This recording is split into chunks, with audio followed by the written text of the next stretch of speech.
Boa noite a todos, sejam muito bem-vindos ao nosso estudo do Santuário. Nós estamos eh, no estudo de hoje para estudarmos o Anticristo, o inimigo do Santuário. Nós temos estudado todas as verdades do Santuário, sempre são mais profundas da maneira que nós podemos apresentar, mas estamos aprofundando um pouco mais do que, creio eu, a maioria de nós conhecíamos esse assunto até essa série, né? E a palavra de Deus é muito profunda, então nós podemos hoje agradecer esse conteúdo valioso no aspecto da verdade que nós descobrimos, né? Estamos refrescando a nossa memória, descobrindo e redescobrindo. E no estudo de hoje, nós fecharemos a identificação do anticristo, nós já fizemos, mas vamos tratar a respeito de quais são as mentiras, as propostas, contrafações que o inimigo tem levantado contra as maravilhosas verdades desse assunto. Lembrem-se que o santuário é a verdade que conecta todas as verdades. Então, esse sistema, esse mecanismo, essa escola da salvação que Deus elaborou, ele obviamente teria que ter um inimigo, já que o inimigo é mestre na imitação, na contrafação, na mentira. Então, por isso é necessário que a gente também estude e fica muito mais fácil a gente identificar as mentiras, né, os enganos, quando já conhecemos as verdades, não é verdade? Então, essa é a ideia, a gente passar um pouco mais rápido por esse conteúdo para podermos, usando o que é do nosso conhecimento da verdade, ajudarmos aqueles que estão ao nosso lado, né, vizinhos, amigos, colegas, é, a mostrarmos com um embasamento um pouquinho mais aprofundado e conectado, né, entre as verdades bíblicas, para mostrarmos de que a tradição, uma Bíblia talvez não interpretada da melhor maneira, ou uma série de outras doutrinas que não são bíblicas, podem libertar algumas pessoas do engano, não é? E trazê-las para a verdade. Então, como nós vamos ler bastante textos bíblicos e nós vamos refletir a respeito dessas verdades, vamos iniciar fazendo uma oração e aí Ivânia vai orar por nós. Oremos. Oremos. Grandioso Deus e eterno Pai, nós estamos aqui nesta noite reunidos, Senhor, mesmo que por meio da tecnologia, estamos reunidos e unidos em Ti, Senhor Jesus. Pedimos a Tua presença, a presença do Teu Espírito Santo, nessas horas que iremos meditar na Tua palavra, estaremos aprendendo mais um pouco sobre o Senhor. Por favor, abra a nossa mente, abra o nosso coração, e que essas palavras possam fazer morada em nosso coração, Senhor, e possa também nos transformar a cada dia para sermos semelhantes ao seu Filho amado Jesus. Amém. Eu peço uma bênção especial pelo Johan, que estará passando para nós esse estudo. Abençoe a todos nós que estamos aqui reunidos nesta noite. Eu abençoe também as pessoas que irão assistir essa gravação posteriormente e que o teu Santo Espírito possa transformar todos nós. Amém. Oramos ao Pai Celestial agradecidos em nome e por amor de Jesus. Amém. Amém. Obrigado, Ivânia. Então, vamos começar com o nosso primeiro slide.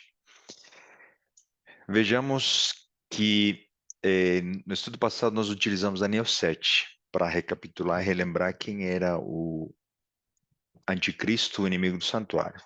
Em Daniel 7 aparece a figura do chifre pequeno. Não sei se vocês se lembram, né? Recapitulamos as quatro bestas, os 10 chifres da quarta besta, e de um desses 10 chifres, que derrubaram, depois de derrubar três, surgiu um chifre que falava blasfêmias. Então, o inimigo do santuário é identificado principalmente no livro de Daniel, no livro de Apocalipse, e utilizamos muito os textos de Paulo também, né, principalmente, porque nós já fizemos essa série de Daniel e Apocalipse nos anos passados, retrasados semestres anteriores. Então, demos um pouco mais de ênfase aos textos de Paulo, né, de 2 Tessalonicenses, no denominado homem de pecado. E a maneira de recapitulação, esse inimigo do santuário, ele vai estar e fazer parte da igreja, de uma igreja cristã. Ele vai tentar ocupar a posição de liderança, representando a Deus e a Cristo aqui na Terra. Ele vai ter o governo dessa igreja, ele vai substituir a liturgia do santuário por uma outra contrafação. Ele vai estabelecer um falso sistema de salvação, ok? Fazendo a diferença entre um falso sistema de adoração, que são coisas diferentes, tá bom? Então, se Jesus é o caminho, a verdade e a vida, e essa definição é crucial para a nossa salvação, o anticristo, inimigo do santuário, vai propor caminhos alternativos para que você não se dirija a Jesus, o caminho, a verdade e a vida. Então ele vai colocar um ser humano, um homem, deuses, enfim, diversas alternativas. Mas a obra magistral dele, para o final dos tempos, é uma ferramenta e uma invenção que funcionou muito bem desde a antiguidade. Ele está mudando o formato, ele está camuflando esse sistema de maneira que não seja reconhecido pelos historiadores, por aqueles que minimamente conhecem o que ocorreu no passado. Mas hoje esse sistema está ganhando muita força e está ganhando muitos adeptos no, no, no intuito de abranger as suas políticas, a sua estratégia, a sua agenda. Mas na essência, nós vamos falar sobre isso, ele está usando as mesmas mentiras que já semeou e colocou no passado, tá bom? Então, esse sistema vai estabelecer um falso sistema de adoração, ou seja, se você só pode ser salvo por Jesus, ele vai propor caminhos que vão através da igreja, só quem faz parte dessa igreja poderá ser salvo, caminhos alternativos como um purgatório, um culto, uma missa, que deva reencaminhar o rumo da alma, né? Lembrando que não existe um espírito separado que possa nos ouvir, conversar, né? Conosco, que possa mudar de destino após a morte.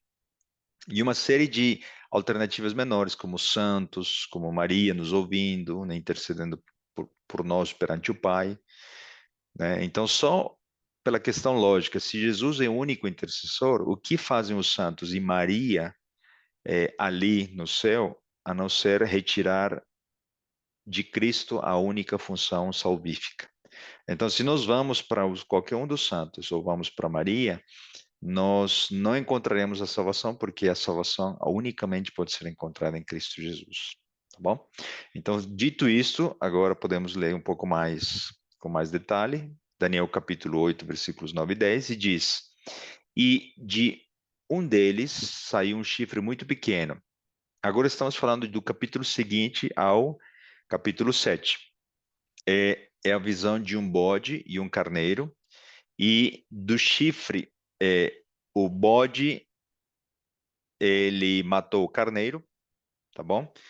E no ímpeto da sua força, esse chifre caiu, tá bom? E aqui, o versículo anterior nos ajuda a entender melhor, tá? Aqui está se referindo a de um dos ventos, tá bom?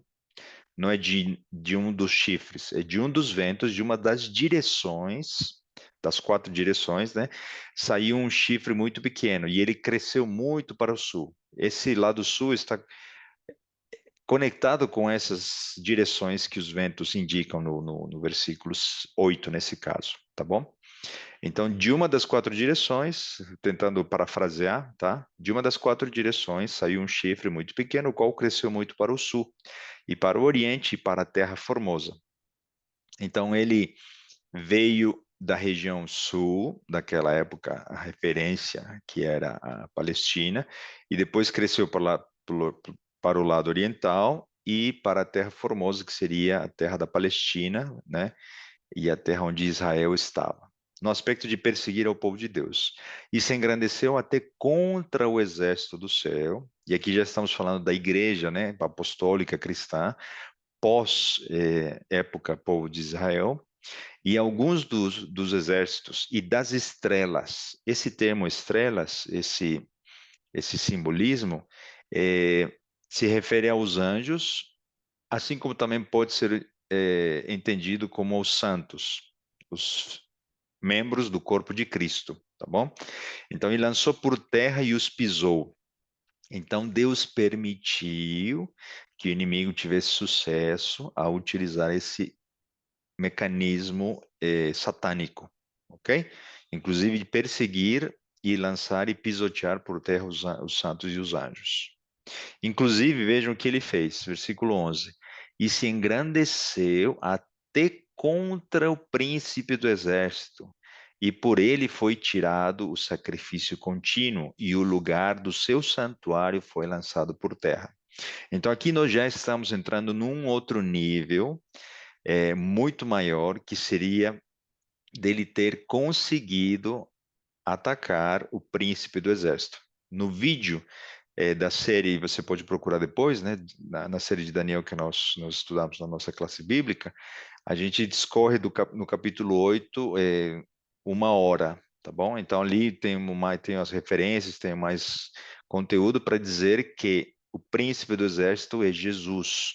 Então, esse inimigo do santuário, o anticristo, o chifre pequeno, ele atacaria a Jesus. Quando se cumpriu isso? Quando Herodes, uma das cabeças daquele tempo, né, de Roma Imperial, ele tentou assassinar Jesus logo depois do seu nascimento, tá bom?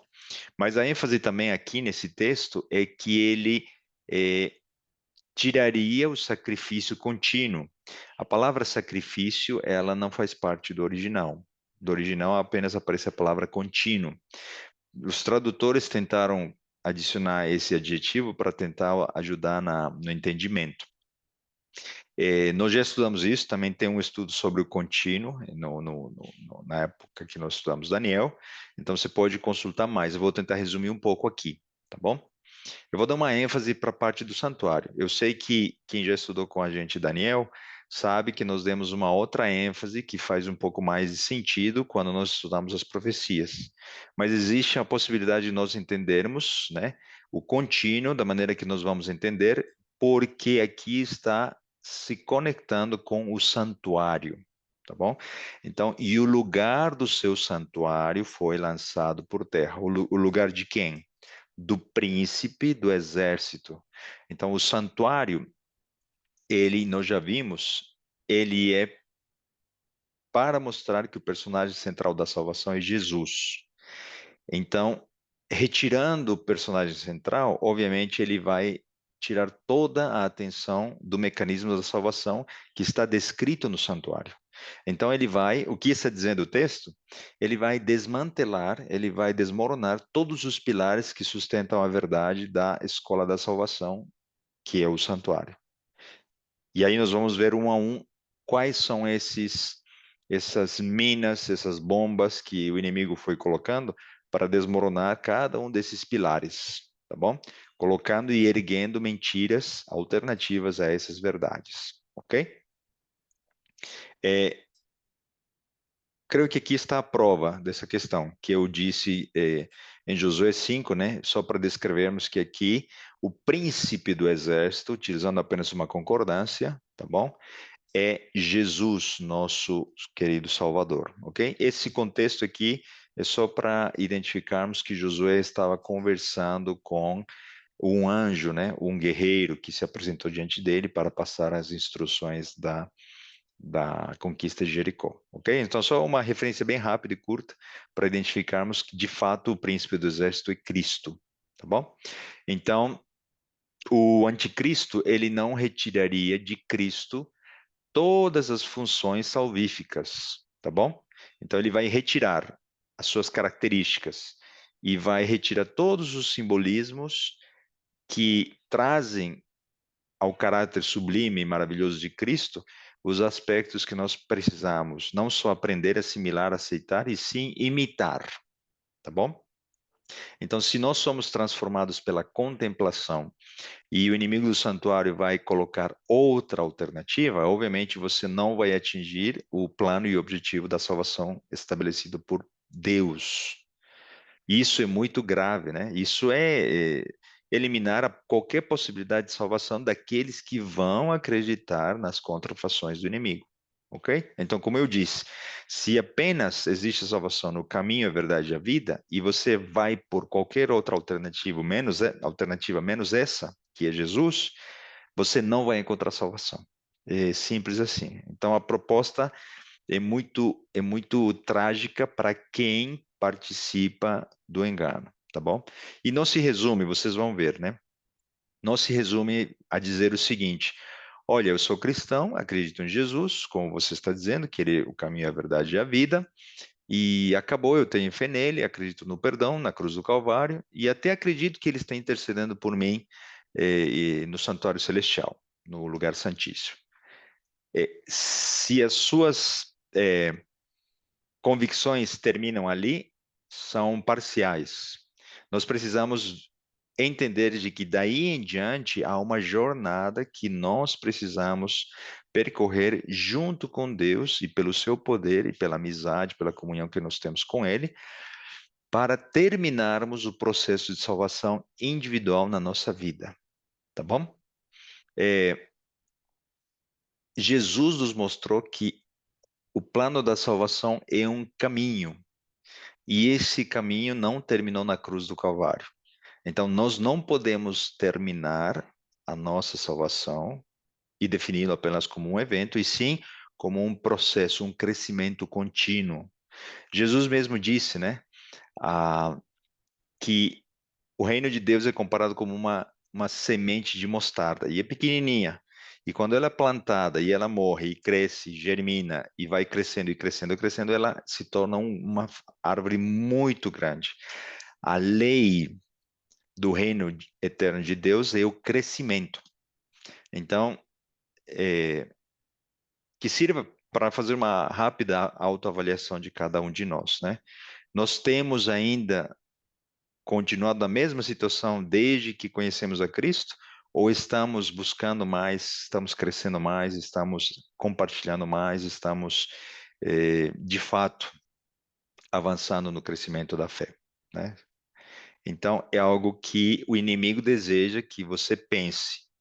Você aceitou a Cristo, acabou, salvo para sempre, ou como opções alternativas. Não há necessidade de mudança. Se não há necessidade de mudança, você pode continuar pecando, que a graça vai cobrir os seus pecados e você estará lá no céu, independente das suas ações. E existe um fato bem simples, né? Porque nós não estamos estudando hoje, né? Mas quem estuda nas classes de quinta-feira sabe que nós somos julgados pelas nossas obras. Somos salvos pela graça mediante a fé, mas somos julgados pelas nossas obras. Então, um ser que aceitou a graça será transformado de maneira que vai obedecer à lei de forma natural e consequente. Não para agradar a Deus, não para ser salvo, mas sim porque já é salvo e está sendo transformado por essa graça. Ok? Então, essa é a jornada que Deus quer que nós continuemos, tá bom? Então, o texto diz aqui, e se engrandeceu até o príncipe do exército, e por ele foi tirado o contínuo. Vamos analisar esse contínuo, tentando dar a ênfase, como eu disse, né, em conexão com o santuário. Existe uma outra ênfase que não vamos abordar aqui, mas que para quem tem curiosidade pode consultar lá no nosso canal. Então, o contínuo no aspecto do santuário, ele é um adjetivo que casa muito bem com um. E por isso que eles colocaram a palavra sacrifício, você vai entender, tá bom? Se você relembrar quantas vezes era sacrificado o cordeirinho, um de manhã e outro à tarde, todos os dias do ano, inclusive nas festas cerimoniais, nas festas solenes, né, nas festas judaicas. Então, continuamente o cordeirinho era morto para lembrar que a justificação, que a salvação era por uma substituição de um inocente por um culpado. Ok? Então, o sacrifício do cordeiro era contínuo. Lembrando que a palavra sacrifício não faz parte do original, tá bom? Os pães na mesa, eles estavam continuamente diante de Deus. Eles eram substituídos, não me lembro agora a frequência, mas continuamente estavam à disposição da liturgia do sacerdote e do sumo sacerdote no santuário. O fogo do candelabro, a matéria-prima que o queimava, era continuamente reposta, ok? A primeira chama foi provista por Deus, né? Não era um fogo qualquer, era um fogo sagrado, mas daí em diante o azeite continuamente permitia que o fogo iluminasse o lugar santo, ok? O altar de incenso, ele também deveria continuamente ser alimentado pelo incenso para que o aroma suave pudesse subir para os céus. E os sacerdotes, continuamente, eles propiciavam no átrio, no lugar santo e uma vez por ano, mas continuamente todos os anos, no lugar santíssimo. Então percebam que todas as lições que nós já estudamos até aqui são verdades que devem ser praticadas todos os dias, continuamente. Ok? Não existe já conheço a Bíblia, já li ela uma vez e agora eu sei da Bíblia, a mesa dos pais. Não. Eu já fiz a minha oração ontem, já entreguei a minha vida ao Senhor, não preciso mais orar. Errado. Eu já dei testemunho, já ajudei a batizar, já encaminhei, já dei estudos bíblicos até aqui, e agora a minha luz do candelabro pode ser apagada. Não. Como eu disse, né, o crescimento do cristão é contínuo. Então, o inimigo vai querer o quê? Que você elimine esses pilares, né? Bíblia, oração e testemunho da sua vida, para impedir o crescimento da sua vida, ok? Então, o inimigo vai retirar os significados que vão no simbolismo do santuário, ok? Por exemplo, se o perdão de Jesus através do seu sangue é exemplificado no santuário, você vai poder obter perdão sem necessidade de um substituto. Você poderá simplesmente fazer um determinado tipo de penitência, repetir um número determinado de vezes um tipo de oração, você deverá pagar alguma promessa, enfim, qualquer possibilidade que seja que venha de você, ou do clero, ou da liderança da igreja, e não do único caminho, verdade e a vida. Percebe? Então, esse poder, o inimigo do santuário, vai restringir o acesso à palavra de Deus. Se a Bíblia é o pão, o seu alimento espiritual, e isso já ocorreu no passado, e vai ocorrer também no futuro, você será impedido de ter acesso à Bíblia. Por isso que, não me lembro agora o texto, as pessoas terão fome da palavra de Deus e não mais acharão. Mas aí será tarde, porque a porta da graça terá se fechado. Então percebam que tudo tem um propósito no plano arquitetado pelo inimigo, para repetir o que teve sucesso no passado, com outro formato e outra cara, né? Ele vai diminuir a ação do Espírito Santo também, como fonte de luz, sendo ele o azeite, para que nós possamos dar testemunho. Ele vai desvirtuar o caráter ou a figura do Espírito Santo, a sua função, certo?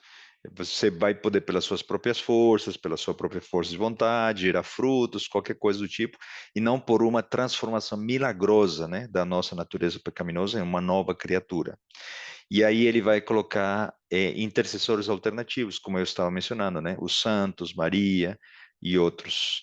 E os sacerdotes, eles vão continuamente poder perdoar os seus pecados. Basta você ir a um confessionário e você seguir uma determinada liturgia, e você, confessando os seus pecados, você poderá obter perdão por eles. Lembrando que ainda está aberta aquele assunto que eu comentei com vocês, né? A confissão dos nossos pecados não é condição para o perdão dos nossos pecados, ok? Se não seria salvação pelas obras, porque é um ato do crente, ok? O perdão vai muito além da nossa confissão, e a nossa confissão é o final de um processo completo. A confissão tem o seu lugar para dar o fechamento entre arrependimento, confissão e mudança, né? Uma conversão de rumo, de direção. E o lugar do seu santuário foi lançado por terra. Vamos dizer de que o inimigo do santuário, ele vai fazer o quê? Ele vai propor ideias alternativas para dizer de que o santuário não existe, o santuário ficou só para os judeus, o santuário não é para os cristãos, consequentemente a lei também não é para os cristãos, a lei é para os judeus, e aí retira toda a verdade que está no lugar santíssimo, que nós já estudamos um pouco, né? Ele vai negar a existência de um santuário celestial, que é mais é, forte ainda, porque se você dizer que o santuário ficou apenas para os judeus, e você tirar algumas lições, né? Porque é bonito, é legal entender a respeito do simbolismo, mas você não acreditar que existe um santuário celestial, consequentemente você não vai acreditar que Jesus se encontra lá intercedendo pelos seus pecados, né? Então ele vai deturpar todo o serviço do santuário judaico, de israelita, porque ele é reflexo do verdadeiro santuário. E aí você tem o livro de Hebreus para mostrar claramente que o santuário celestial existe. E por incrível que pareça, né, mesmo esse livro de Hebreus estando no Novo Testamento e a maioria dos cristãos acreditando que o Novo Testamento não foi abolido, eles, pela falta de conhecimento, né, ou por uma leitura desconectada com os demais textos da Bíblia, não acreditam que exista um santuário celestial, tá bom? Porque tudo está conectado, né, com essas questões que eu já falei. Se a salvação termina apenas na cruz e ali Jesus já foi entronizado e já está tudo resolvido pela salvação da humanidade, é, o, o santuário celestial perde sentido, tá bom? Ele não tem cabida para uma continuidade de algo que já terminou na cruz, ok? Nós estamos dando uma ênfase à interpretação deste versículo com viés para o santuário, tá bom? No vídeo que nós gravamos sobre Daniel 8, nós vamos entender de que esses eventos, ok, que lançam por terra as verdades do santuário, estão conectados com o poder romano, tá bom? Roma imperial e principalmente Roma papal, que foi uma segunda fase que fez tudo isso que nós falamos aqui e que está conectado com Daniel 7, né? Perseguiu os santos, lançou por terra, mudou os tempos, mudou a lei, mudou o tempo, os tempos, né? As estações, mudou a lei, etc. Né? Então, é uma questão de perspectiva, tá bom? Estamos colocando a perspectiva um pouquinho mais voltada para o santuário. Na medida do possível, eu vou conseguir responder as perguntas que vocês colocam no chat, tá bom? Não fiquem acanhados por fazer as perguntas no chat. Às vezes eu consigo fazer online, fiquem à vontade, podem continuar, não é interrupção, não é problema nenhum, tá bom? Aí pode até ser mais fácil se a dúvida surgir e ela for respondida na hora. Mas para quem quiser deixar as perguntas para o final também, podem ficar à vontade. Continuamos com o texto. Talvez algum comentário anterior aqui, que eu tinha colocado aqui nas minhas anotações. Vocês se lembram que a gente estava falando do homem de pecado, o filho da perdição nos textos de Paulo? Ele está conectado com o que nós estamos falando, tá bom? Então, não é apenas a gente saber identificar quem é esse poder. A ideia é identificar que métodos alternativos nós absorvemos desse poder através da igreja mãe ou das igrejas filhas que estão em nós, nas nossas crenças, nas nossas tradições, nos nossos hábitos ditos cristãos, tá bom? É, eu vou dar um exemplo que se aplica inclusive a nós adventistas. É, se na base de uma proposta alternativa para eu agradar a Deus, ou para eu conseguir a salvação, ou até mesmo bênçãos, o inimigo do santuário propôs pagar penitências, pagar promessas, né? Quando eu, por exemplo, eu dou um estudo bíblico, dou uma classe bíblica, devolvo meus dízimos, coisas que de fato são bíblicas, né? E são princípios corretos. Porém, eu, pelo fato de praticar isso, me leva ao pensamento de que eu preciso receber uma bênção, de que eu preciso ser abençoado, de que eu não devo sofrer problemas, dificuldades na minha vida, com os meus parentes familiares, ou eu sou melhor do que outros irmãos que estão ao lado meu, né, na minha jornada, na minha igreja, etc, etc, etc. E por isso eu adquiri aquele espírito do fariseu, né? Eu estou absorvendo do paganismo que se infiltrou na igreja cristã quando, naquela época, né, a apostasia chegou à igreja, como nós estudamos no estudo passado.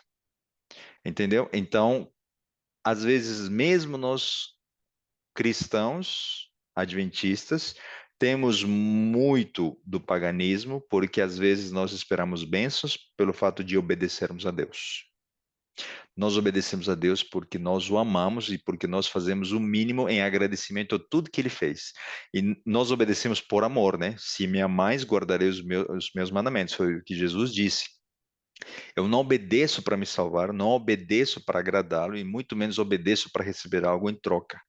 Então, se você acha que vindo para a igreja adventista você vai ser mais abençoado, não é o correto.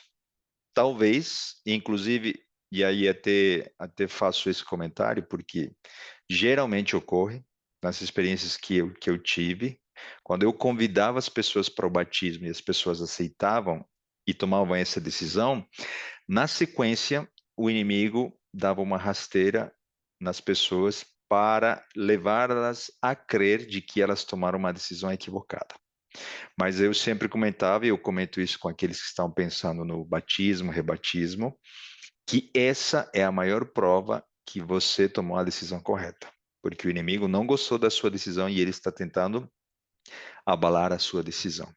Então, precisamos nos desvincular do poder do inimigo do santuário, porque ele foi muito sorrateiro, que chegou até as raízes, as veias das nossas convicções cristãs. Porque o inimigo foi muito astuto, né? Ele usou da natureza humana para poder colocar elementos filosóficos, religiosos e o paganismo, para que nós acharmos que estamos colocando em prática verdades bíblicas, porém com um pensamento pagão, tá bom? Então, na essência, o que Caim fez foi paganismo. Ele ofereceu o melhor que ele tinha, mas não o que Deus pediu, e achou que por isso Deus era obrigado a aceitá-lo. Então, precisamos todos nós pensar de fato o que do anticristo está em nossa prática cristã, tá bom? Pode ser que vá mais fundo do que você de fato acha e entende, ok? Na música, nas leituras, nos formatos dos nossos cultos, da maneira como nós pensamos, enfim, Babilônia, né? Vamos usar esse termo mais apocalíptico. Babilônia está mais perto de nós do que talvez nós achamos, ok? Então, não se limita apenas às questões que nós vamos recapitular agora. Vejam o que diz aqui, Efésios 2, 9, 2, 19 e 22. Assim que já não sois estrangeiros, nem forasteiros, mas concidadãos dos santos e da família de Deus. Isso está falando para nós, né? Nós já aceitamos a Cristo, não somos mais gentios, agora pela fé somos membros do corpo de Cristo, do Israel espiritual. Edificados sobre o fundamento dos apóstolos. Aqui está citando quem? Os apóstolos do Novo Testamento e dos profetas, fazendo ênfase aos do Antigo Testamento, tá? De que Jesus Cristo é a principal pedra da esquina, no qual todo o edifício bem ajustado cresce para templo santo no Senhor, no qual também vós juntamente sois edificados para a morada de Deus em espírito. Então aqui nós queremos dar a ênfase, inclusive nós vamos estudar isso na escola sabatina, né? O coração da salvação é Cristo, o coração de tudo, o centro da Bíblia, o centro da nossa vida, da nossa existência deve ser Cristo, tá? Então, como eu disse, né, o inimigo do santuário, ele vai propor algo diferente a Cristo para desvirtuar o caminho da salvação. Então, a pedra angular é Cristo. e não é Pedro. Pedro não foi o fundador da igreja. A igreja foi fundada por Cristo. E nós somos chamados a sermos pedras vivas, imitando a pedra angular. E não imitando um homem, embora ele possa ter qualidades e virtudes dignas de imitação, tá bom? Então, só indo do básico, tá? O básico é Jesus, o fundamento, a cabeça da nossa igreja. O que diz o texto aqui, Mateus 16? E Simão Pedro respondendo disse: Tu és o Cristo, o Filho do Deus vivo. E Jesus respondendo disse-lhe: Bem-aventurado és tu, feliz és tu, Simão Barjonas, porque tu não revelou a carne e o sangue, mas meu Pai que está nos céus. Pois também eu te digo que tu és Pedro, e sobre esta pedra edificarei a minha igreja, e as portas do inferno não prevalecerão contra ela. Então vamos entender melhor esse texto, né? Às vezes uma leitura superficial nos leva a crer algo que o texto não está dizendo. Este é o texto utilizado para defender de que o primeiro papa foi Pedro, e Pedro, né, tem na etimologia a origem de pedra, Petrus, né, pedra. Então Jesus estaria dizendo sobre você, pedra, sobre você, Pedro, né, vou edificar a minha igreja. Ok? Essa é a leitura superficial, apenas do versículo 18. Mas o que diz uma leitura completa no contexto completo? Quando ambos estão conversando, e Simão, inspirado pelo Espírito Santo, ele disse, né? Jesus perguntou: Quem vocês acham que eu sou? E não por pensamento humano, ou por lógica humana, o raciocínio brilhante de Pedro, o ser humano, e sim porque Deus tocou no seu coração. Ele diz: Tu és o Cristo, né? O ungido. Lembra-se do conceito de Cristo. Tu és o Filho do Deus vivo. Ok? Então, esta é a definição que mudaria a vida de Pedro. Esta compreensão mudaria a vida de Pedro, e esta é a pedra, este é o fundamento. Se Jesus é Filho de Deus e é ungido, então ele se torna na minha vida uma pedra angular e eu posso passar a imitá-lo, tá bom? Então, esta afirmação, tu és o Filho, tu és o Cristo, Filho de Deus vivo, esta é a base sobre a qual Jesus edificaria a igreja. E isso está em total complemento com o texto de que Jesus é o caminho, a verdade e a vida. Concordam? Porque se Jesus para mim é um profeta, não é o caminho, a verdade e a vida. Se Jesus para mim é mais um espírito encarnado que era superior aos outros porque era bom, porque ajudou, etc, etc, ele não é o caminho, a verdade e a vida.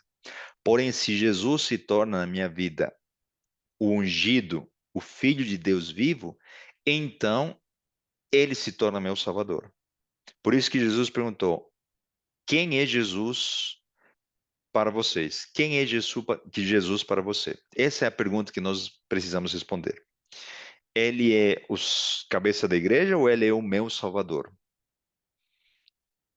Certo? Então, essa pergunta é muito individual e muito pessoal. E só o Espírito Santo pode nos levar a uma compreensão não conceitual, mas prática de quem de fato é Jesus na nossa vida. E quando nós, como Pedro, pela ação do Espírito Santo, podemos agradecer, louvar a Deus, chorar, sorrir de alegria, qualquer reação natural, né? Quando o Espírito Santo toca o nosso coração, nós nos tornamos uma pedrinha que começa, uma sementinha, né? De mostrar que começa a gerar fruto. E então participamos dessa igreja, ok? Então, essa é a transformação que ocorre no indivíduo que depois faz parte de uma comunidade. Isso está independente de placa de igreja, nome de igreja, etc. E por isso que a gente pode dizer que essa é a igreja invisível, tá bom? Então não está limitado a um determinado nome de igreja, né? Adventista, batista, católica, e sim ao conceito fundamental da salvação, que é ter a Jesus como nosso Salvador, acreditando que ele é filho do Deus vivo. Muitos acreditam que Jesus morreu por nós, mas que Jesus não é filho de Deus. Parcial, e como não existe, essa conclusão é parcial, e como não existe salvação parcial, também não poderá chegar ao fim o destino que Deus preparou para as pessoas que assim pensam. Ele precisa ser Deus, porque é filho de Deus e da mesma essência de Deus, ok? Não pode ser um homem, não pode ser um profeta, não pode ser nada disso do que é, possa ser alternativamente falando proposto para Cristo, tá bom? Então, assim também Cristo, oferecendo-se uma vez para tirar os pecados de muitos, aparecerá uma segunda vez, sem pecado, aos que esperam para a salvação.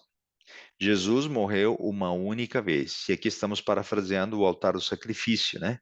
Quando ele morreu na cruz. Quantas vezes Jesus foi sacrificado pelos nossos pecados? Uma única vez, porque o sacrifício foi ilimitado, incompreensível e incondicional. Não havia necessidade de sacrifícios diários, ok? O inimigo do santuário, o anticristo, ele vai propor repetições diárias ou contínuas dessa morte, tá bom?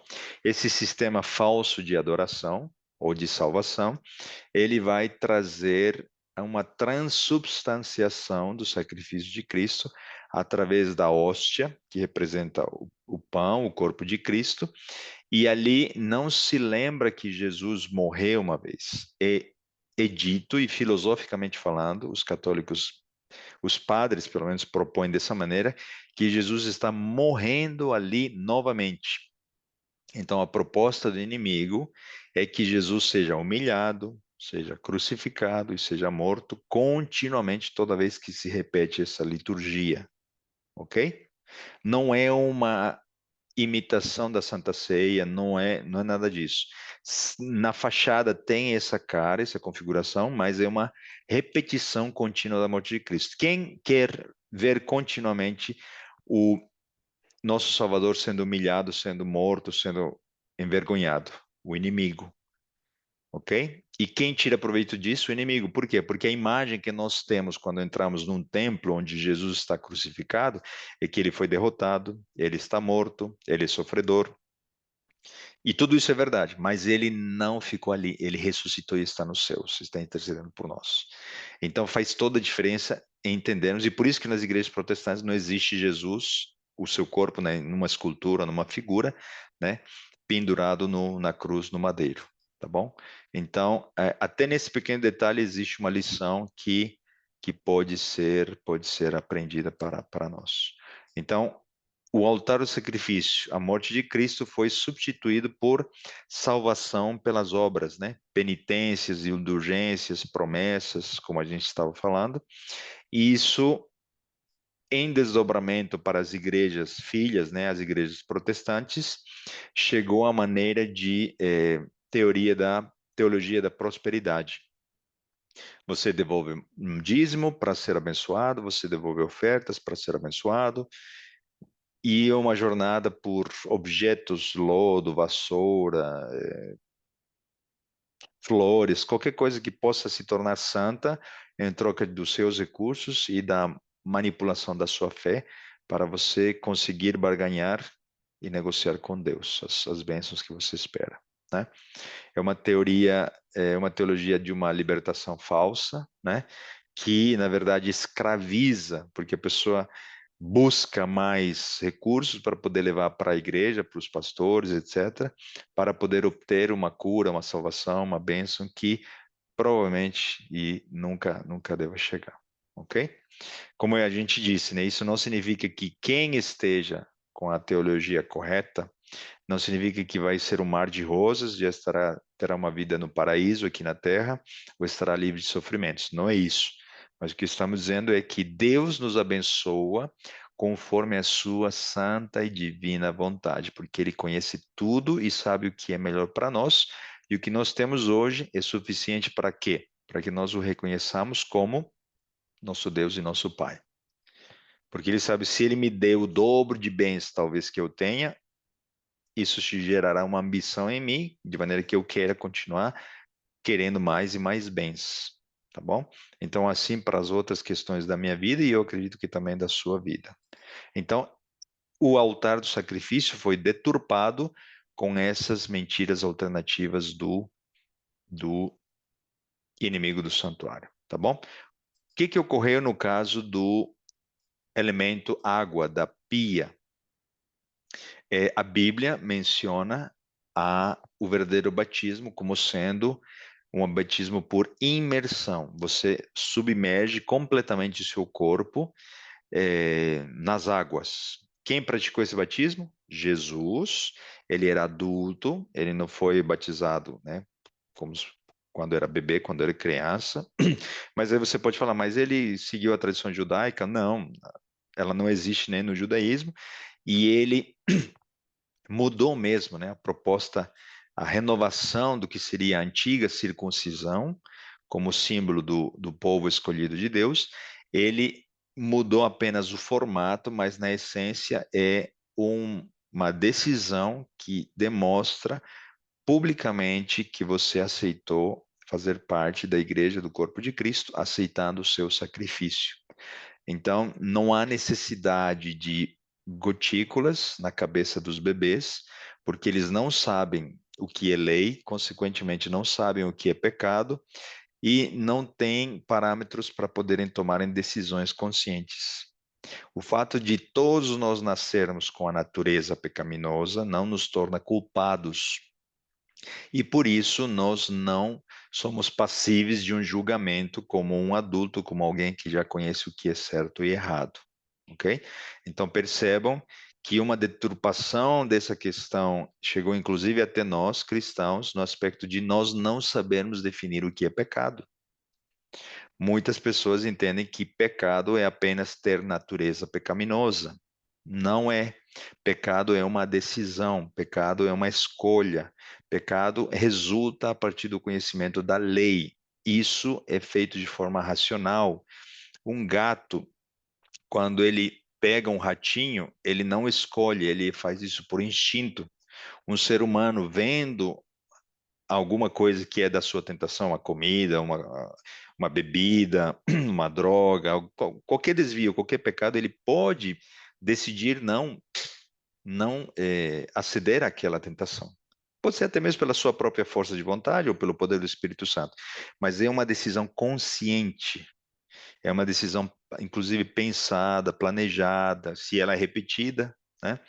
Então, nós precisamos entender, inclusive, o inimigo do santuário nos desvirtou de definições básicas como o pecado.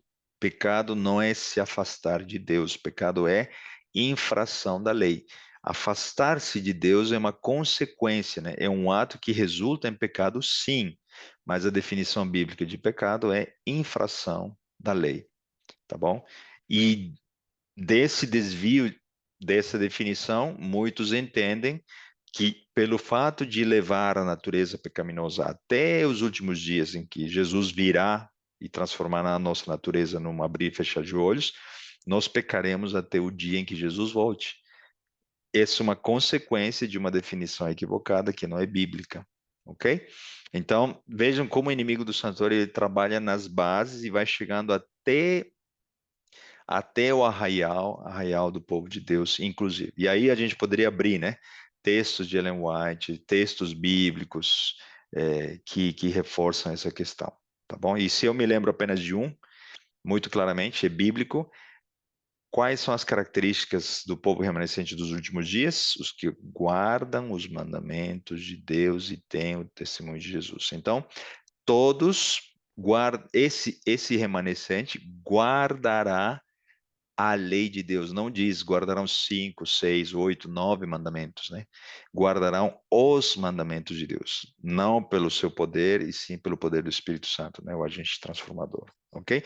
Então vejam essa conexão, né? Entre o batismo por aspersão ou infusão e uma salvação pelas obras, tá bom? Vejamos esse texto, né? Hebreus 7. Mas este, porque permanece eternamente, tem um sacerdócio perpétuo. Portanto, pode também salvar perfeitamente os que por ele se chegam a Deus, vivendo sempre para interceder por eles. Porque nos convida, né? Perdão, nos convinha tal sumo sacerdote, santo, inocente e imaculado, separado dos pecadores e feito mais sublime do que os céus. Vejam aqui que aqui estamos mostrando a questão verdadeira de Jesus como sumo sacerdote. Ele é Cordeiro, morreu por nós, ressuscitou para se tornar sumo sacerdote. E essa função é crucial para os dias de hoje, porque ele está intercedendo pelos nossos pecados. Mas, se nós colocarmos algum elemento ou uma pessoa, um santo alternativo para exercer uma função sacerdotal, nós estaremos desvirtuando, inclusive, a nossa salvação, tá bom? Então, quantos intercessores existem entre Deus e homem? Um único pontífice, o único fazedor de pontes, Jesus Cristo, o homem, o verdadeiro, né? Pontífice, ok? Então, vejamos o texto aqui na sequência, que não necessitasse, como sumos sacerdotes, de oferecer a cada dia sacrifícios, primeiramente por seus próprios pecados, porque ele não tinha pecados, né? E depois pelos do povo, porque isto fez ele, uma vez, oferecendo-se a si mesmo. Porque a lei constitui sumos sacerdotes a homens fracos, mas a palavra de juramento que vai depois da lei constitui ao Filho perfeito para sempre. Então, apenas Jesus, né? Ele pode exercer o verdadeiro sacerdócio. Não existe um sacerdócio alternativo. Os nossos pastores das nossas igrejas, eles são homens como nós, falhos, são os nossos líderes, precisamos, né, ter o respeito, seguir a sua liderança, enquanto forem dirigidos por Deus, enquanto nos orientarem aos princípios e à prática dos princípios bíblicos, né? Mas eles não têm um papel de substitutos, não é? Não precisam cobrar por fazer orações, cobrar porque pregam a palavra. Então, e esse desvio foi feito na figura dos padres, né? Da época antiga, inclusive até os nossos dias, muitos pastores estão, inclusive, fazendo isso, tá bom? Então, não existe um único, tá bom? O sacerdócio dos homens, aqui acabei colocando dois assuntos. O sacerdócio dos homens foi substituído pelo único e verdadeiro sacerdócio que é de Cristo. A palavra de Deus, aqui em conexão com a mesa dos pães, que representa a Bíblia, né, o pão de vida que nos alimenta, foi retirado o acesso da Bíblia no passado, né, na época da perseguição, e o catecismo e as tradições substituíram a palavra de Deus. E no caso das orações, né, as rezas, o confessionário e a intercessão pelos santos, em conexão com o sacerdócio humano, substituiu uma verdadeira intercessão e uma oração transparente, né, a falar a Deus, para Deus como se fosse um amigo, ok? Então, o pão ele é assimilado individualmente, ok? Nós não podemos acreditar que basta um encontro semanal na missa, no domingo, ou num culto, seja até mesmo no sábado, é suficiente para nos alimentar. Nós precisamos de individualmente um alimento contínuo, diário. Ok? Então, se você, pela sua tradição católica ou de outra denominação, acha que basta ir no sábado e ouvir um banquete espiritual de um belo sermão dado por um pastor adventista, e de domingo a sexta-feira você não precisa ler a Bíblia, você tem parte da filosofia e da tradição que o inimigo do santuário levou até nós. Ok? Então, o falso sistema de adoração vai desvincular tudo isso que nos leva à verdadeira salvação. O candelabro, né, a figura do testemunho, o líder visível da igreja, que é a cabeça, que é Jesus, que nos permite refletir o seu caráter, né, pela ação do Espírito Santo, ele se encontra no céu, ok? E qual é o seu representante alguém igual a ele que está entre nós, dando vida a essa igreja. É o Espírito Santo. Então percebam, a cabeça está lá no céu e o líder invisível que está aqui na terra, enviado por Jesus, é o Espírito Santo. O que o inimigo do santuário fez? O líder da igreja está aqui na terra, o sumo pontífice, o Papa, e o líder invisível dessa igreja está lá no céu. Houve uma inversão. Perceberam? Então, por que necessitaria a igreja de um homem, sabendo que o Espírito Santo já está sendo como guia? Se desvirtua a guia nessa mudança geográfica de onde está o líder, tá bom? Então, a questão da oração, como a gente está falando, né? Quando nós pedimos em nome de Jesus, a oração bíblica é apenas em nome de Jesus. Inclusive no nosso meio, muitas pessoas, porque acham bonito, ou porque está na moda, ou por qualquer outra questão, estão começando a orar em nome do Pai, do Filho e do Espírito Santo. A oração bíblica é apenas em nome de Jesus. Até porque não faz muito sentido falarmos, né, para o Pai e depois dizer em nome do Pai, do Filho e do Espírito Santo. Nós falamos para o Pai, porque o pecado nos separou dele, mas Jesus estabeleceu uma ponte e por isso que oramos no nome dele. Jesus nos ensinou isso e nós precisamos apenas dizer em nome de Jesus, ok? Então vejam que como aos poucos vai chegando, né? E por motivações ditas, né, boas, nós podemos sair por um pequeno detalhe do que é bíblico, do que é um princípio, tá bom? Embora nós estejamos complementando em nome de, não está, não está na essência usando o único caminho, a verdade e a vida, ok? Então, vamos também dedicar atenção a esses pequenos detalhes. É, aqui, talvez um último comentário, esse falso sistema vai propor, como eu disse aqui, a confissão dos pecados, né? Então, aqui, nós cristãos protestantes não confessamos nossos pecados aos seres humanos, mas às vezes nós somos levados a barganhar com Deus, né? Ah, eu vou pecar e basta eu confessar na sequência. E se eu confessei e ele já sabe, então ele é obrigado a me perdoar. Como eu disse, não é assim, ok? A confissão tem um fim e faz parte de um processo, tá? Então, vamos adiante. Nós estamos encaminhando para no final do nosso estudo. O que diz o texto de 2 Tessalonicenses em relação a esse falso sistema de adoração? É, fazendo uma conexão com o que vem na sequência, né? O lugar santíssimo e os elementos que se encontram no lugar santíssimo, ok? Nós estudamos esses textos na semana passada, mas vamos conectá-los com os símbolos corretos do lugar santíssimo. O qual se opõe. O anticristo é o quê? É alguém que se opõe à lei. Lembra-se? O qual se opõe e se levanta contra tudo que se chama Deus ou se adora a Deus, de sorte que se assentará como Deus no templo de Deus, querendo ser ou parecer Deus.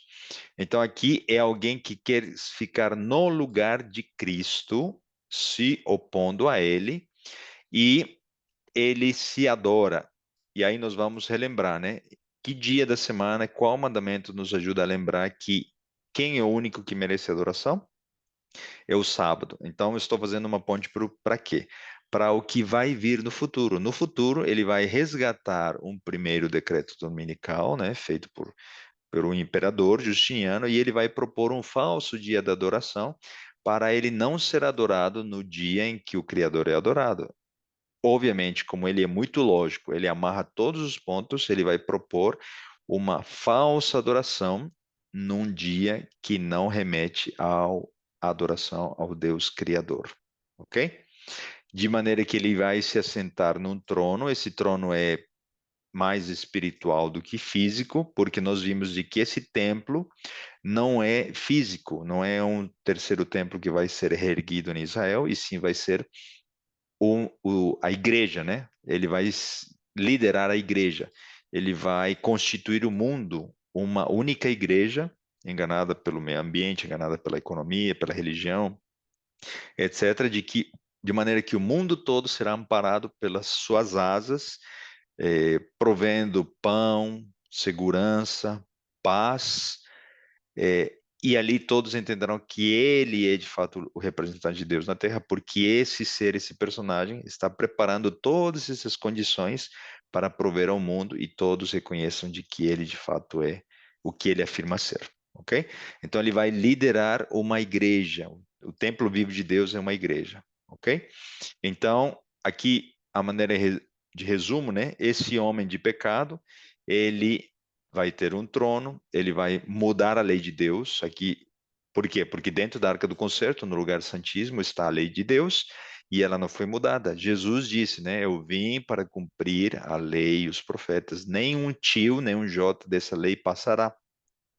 O Apocalipse tem uma maldição para aqueles que mudarem a lei de Deus, para aqueles que aumentarem ou retirarem os mandamentos dessa lei, porque ela perdura para sempre, ok? Então, o segundo e o quarto mandamento foram alterados por esse poder, ok? A negação dos princípios de saúde, o pão, né? O maná, perdão, né? Que representa o pão do deserto, ele tinha muitas lições, dentre elas a fé, a confiança, mas também uma mudança alimentar, uma desintoxicação das comidas do Egito para com o quê? Com as comidas que Deus estava preparando na nova terra. Assim como nós não podemos pensar que uma graça transformando a nossa vida vai fazer com que nós comamos as mesmas coisas que comíamos no Egito quando éramos escravos dos nossos desejos carnais no aspecto da alimentação. Sim? Deus deseja nos desintoxicar, porque quando estamos desintoxicados fisicamente, nós podemos entender melhor os assuntos da profecia, os assuntos do santuário, os assuntos bíblicos.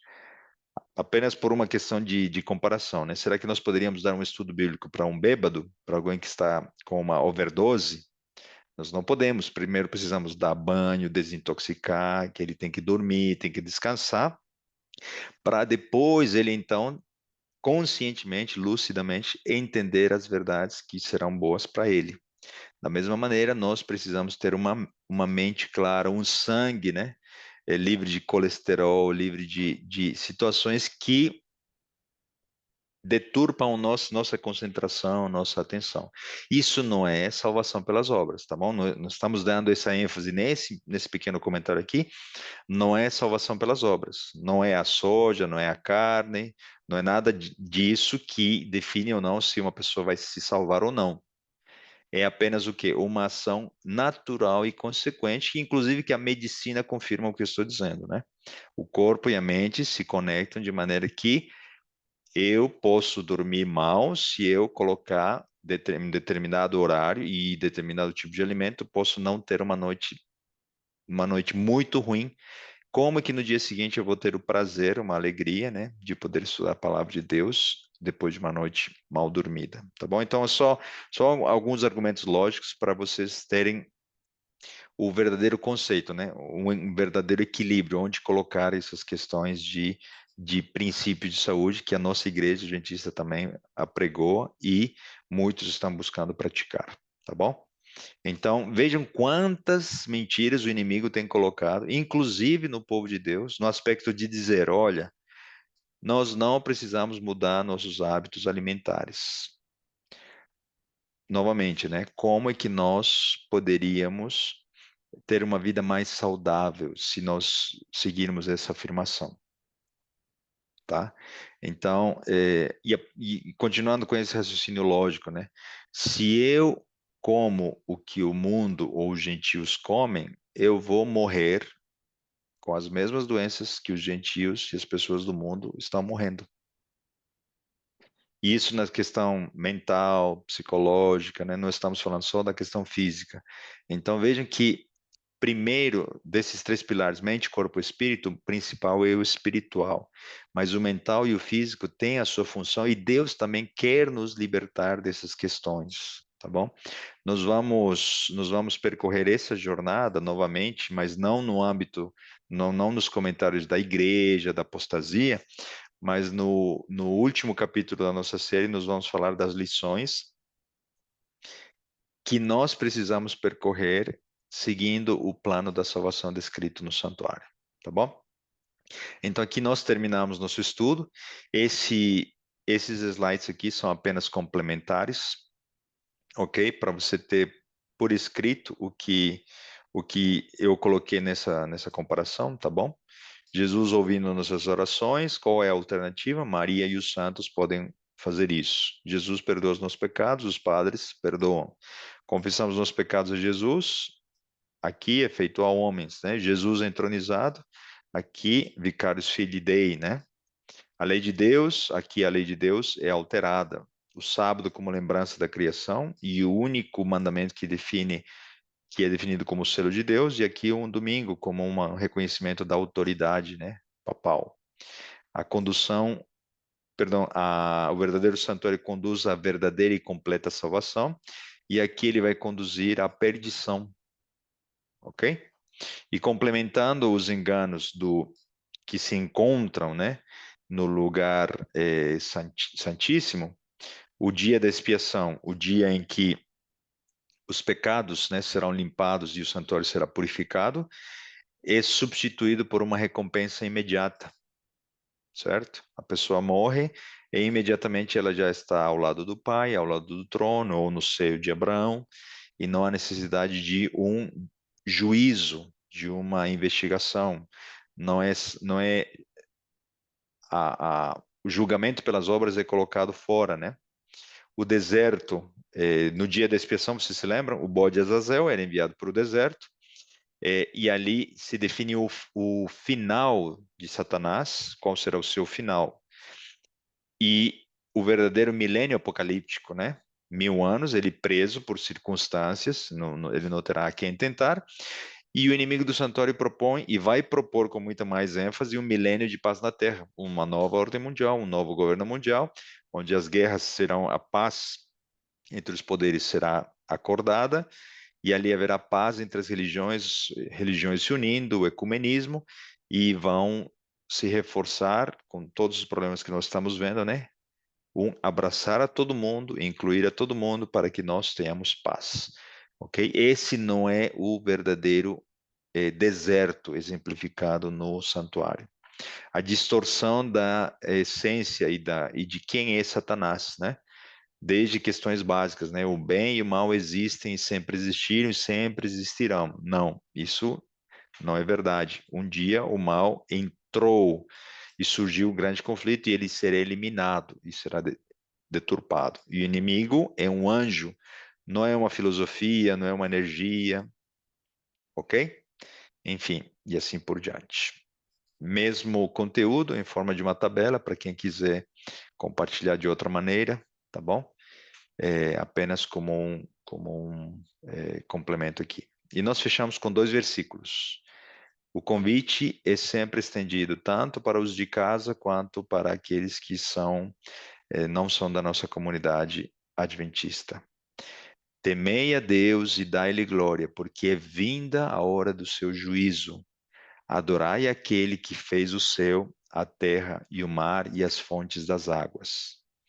Nós precisamos reconhecer que Deus nos criou através da lembrança semanal da guarda do sábado, o quarto mandamento. Babilônia, o anticristo, o chifre pequeno, ele foi ferido de morte e ele está se reerguendo, de maneira que esta profecia ainda não se cumpriu. Quando ele se erguer, a sua ferida for curada, então poderemos, né, levar o evangelho e dizer tudo isso é um engano, é um disfarce, esse milênio de paz, etc. E a mensagem será muito clara. Caiu Babilônia, aquela grande cidade que todas as nações deu a beber do vinho da ira da sua fornicação. Esse vinho são as doutrinas, né? Nós falamos só algumas que estão aqui listadas em conexão com o santuário. E seguiu-os o terceiro anjo, dizendo com grande voz: Se alguém adorar a besta e a sua imagem e receber um sinal da sua testa e na sua mão, também este beberá do vinho da ira de Deus. Deus deseja nos livrar da sua ira e por isso, amoravelmente, nos convida a nos libertarmos pelo seu poder de qualquer resquício de Babilônia, do anticristo, que está em nós, no nosso pensamento, na nossa vida, ok? Porque a base de Babilônia, como eu disse no estudo de Apocalipse de Daniel, né? Ela é baseada em duas letrinhas. O eu, quando Nabucodonosor disse: Eu fiz esse palácio, eu construí essa cidade, eu. Babilônia é a base do fundamento, e por isso tem grande sucesso esse governo que vai ser erguido, é eu. Eu não preciso entregar minha vida a Cristo, eu não preciso de mudar o meu comportamento e a minha vida, eu não preciso guardar os mandamentos de Deus, eu não preciso, eu. Então, Deus está nos convidando para nos livrar da ira, da sua ira, ok? Que se deitará não misturado no cálice da sua ira e será atormentado com fogo e enxofre diante dos santos anjos, diante do Cordeiro. E depois dessas coisas, e é isso aqui já é o quê? Na sequência, um último e quarto anjo mais poderoso, né? Vi descer do céu outro anjo que tinha grande poder e a terra foi iluminada com a sua glória. E clamou fortemente com grande voz, dizendo: caiu a grande Babilônia e se tornou morada de demônios. Aqui ela já está perseguindo, já está matando o povo de Deus, tá bom? Porque todas as nações beberam do vinho da ira da sua fornicação, e os reis da terra fornicaram com ela, e os mercadores da terra se enriqueceram com a abundância das suas delícias. Larga é a porta pela qual o engano vai abraçar a muitos. A porta do povo de Deus, da igreja de Deus, é estreita. Não tenha medo de tomar uma decisão que vai contra a sua família, contra os costumes, contra os seus amigos, contra alguma questão outra que possa ocorrer. Saiba que vocês se lembram? Real sacerdócio, povo, nação santa. Você é chamado para ser filho de Deus. E ouvi outra voz do céu que dizia: Sai dela, povo meu, para que não sejas participante dos seus pecados e para que não incorras nas suas pragas. Isso é um convite de amor do nosso Deus, porque já os seus pecados se acumularam até o céu e Deus se lembrou das iniquidades dela. Que Deus nos abençoe para que nós tenhamos o discernimento e reconheçamos o que de Babilônia está em nós e, pelo poder de Cristo, nós possamos de fato abandonar Babilônia. Bom? Que Deus nos abençoe para que essas verdades cheguem a ter mais pessoas e no devido momento, no tempo em que Deus deseja, e não no nosso tempo, nós tomemos as decisões corretas e oportunas. Vamos orar. Senhor nosso Deus, muito obrigado. Te agradecemos, ó Pai, pela oportunidade, pelo final de semana, pela tua palavra, por esse estudo, pelas pessoas que estão aqui ouvindo, que vão assistir depois esse conteúdo. Que teu Santo Espírito possa trabalhar com cada um de nós. Perdoa, Senhor, nossas falhas, nossos pecados. Obrigado pelas advertências. Como um bom pai, o Senhor nos avisa, nos chama, nos clama através da internet, de um pastor, de um amigo, de um sonho, de uma palavra de um querido nosso, a repensarmos como estamos conduzindo a nossa vida. Que nunca pensemos que já crescemos o suficiente ou que estamos prontos, Senhor. Abençoe cada um de nós, para que nós possamos continuamente aceitar as verdades do santuário e colocá-las em prática pelo teu poder. Nós confiamos e pedimos tudo isso em nome de Jesus. Amém.